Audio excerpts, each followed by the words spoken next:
Bapak Ibu Saudara yang dikasihi oleh Tuhan, salam sejahtera untuk kita semua, Shalom. Setiap orang pasti pernah berada di titik terendah dalam hidupnya.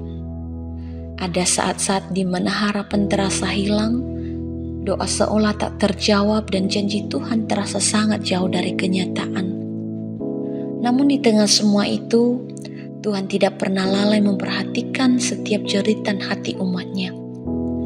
2 Raja-Raja pasal 4 ayat 32-37. Dalam bagian ini kita melihat kelanjutan dari kisah perempuan Sunem yang anaknya tiba-tiba meninggal. Padahal anak itu merupakan jawaban doa dan janji dari Tuhan melalui Nabi Elisa. Ketika anak itu meninggal, perempuan itu tidak menyalahkan Tuhan.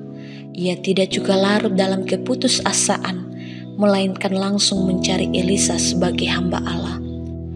Ketika Elisa datang ke rumah perempuan itu, ia menemukan anak tersebut sudah mati dan terbaring di tempat tidurnya.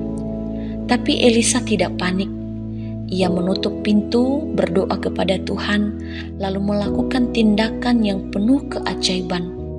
Berbaring di atas anak itu, dan dengan cara yang aneh namun penuh iman, Tuhan melalui Elisa membangkitkan anak itu dari kematiannya.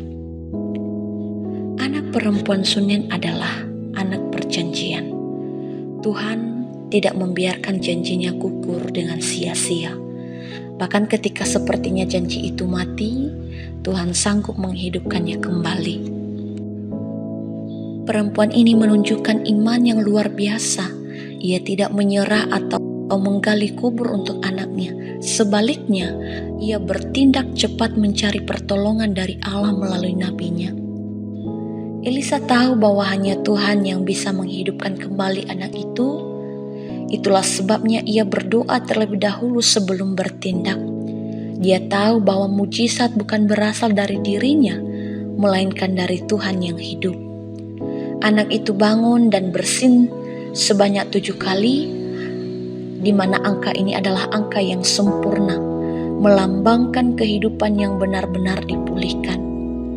Ini adalah gambaran bahwa ketika Tuhan bekerja, pemulihan terjadi secara utuh dan sempurna. Bapak, Ibu, Saudara yang terkasih di dalam Tuhan, dalam hidup ini mungkin ada hal-hal yang terasa mati, mungkin itu impian, hubungan atau pelayanan, atau bahkan semangat rohani kita.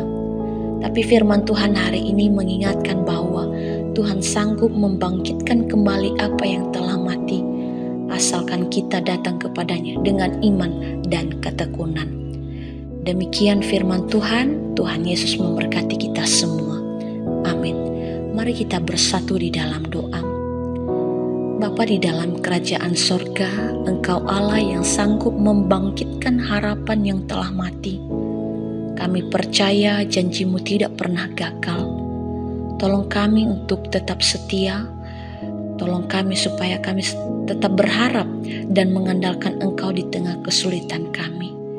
Pulihkan dan hidupkan kembali setiap bagian dalam hidup kami yang telah layu.